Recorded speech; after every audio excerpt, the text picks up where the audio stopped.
আজকের গুরুত্বপূর্ণ আমাদের স্মৃতি এলাকাবাসীর জন্য যে ছাপঘাটি ক্ষুদিরাম দাস বিদ্যালয় মাঠ প্রাঙ্গণে একটা নতুন ঐতিহাসিক প্রথম বর্ষ থেকে আগামী 31শে ডিসেম্বর 2023 থেকে শুরু হতে চলেছে আমাদের সেই ছাপঘাটি মাঠে ফুলের মেলা।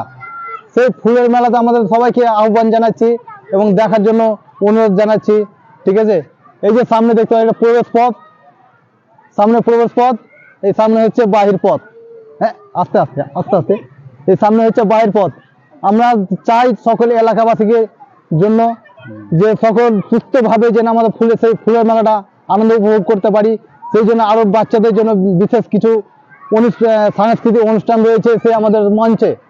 সে মঞ্চ থেকে শুরু করে আরো বিভিন্ন ধরনের যে আমাদের বাচ্চাদের থেকে শুরু করে বড়রা সে আমাদের টয় ট্রেন চাপতে পারে, সে তার জন্য টয় ট্রেন ঘুরিয়ে, হ্যাঁ, সে toy train plus break dance আমরা সেই মেলাটাকে উপভোগ করার জন্য আমি দেখতে পাচ্ছি যে কিছু খেলনা সামগ্রী, বাচ্চাদের জন্য নাগরদোলনা থেকে বড়দেরও সেই নাগরদোলনা করানো হয়েছে।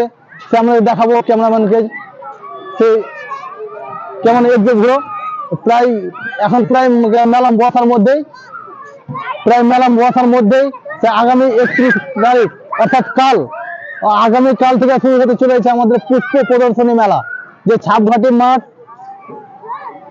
মাঠে ছাপঘাটি স্কুল মাঠ, এক সাইডে চলছে ক্রিকেট খেলা আর এক সাইড চলছে সেই মেলার আয়োজন।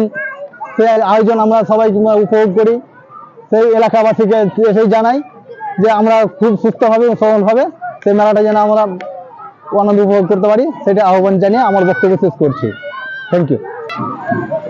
ও বাবা কেমন বলো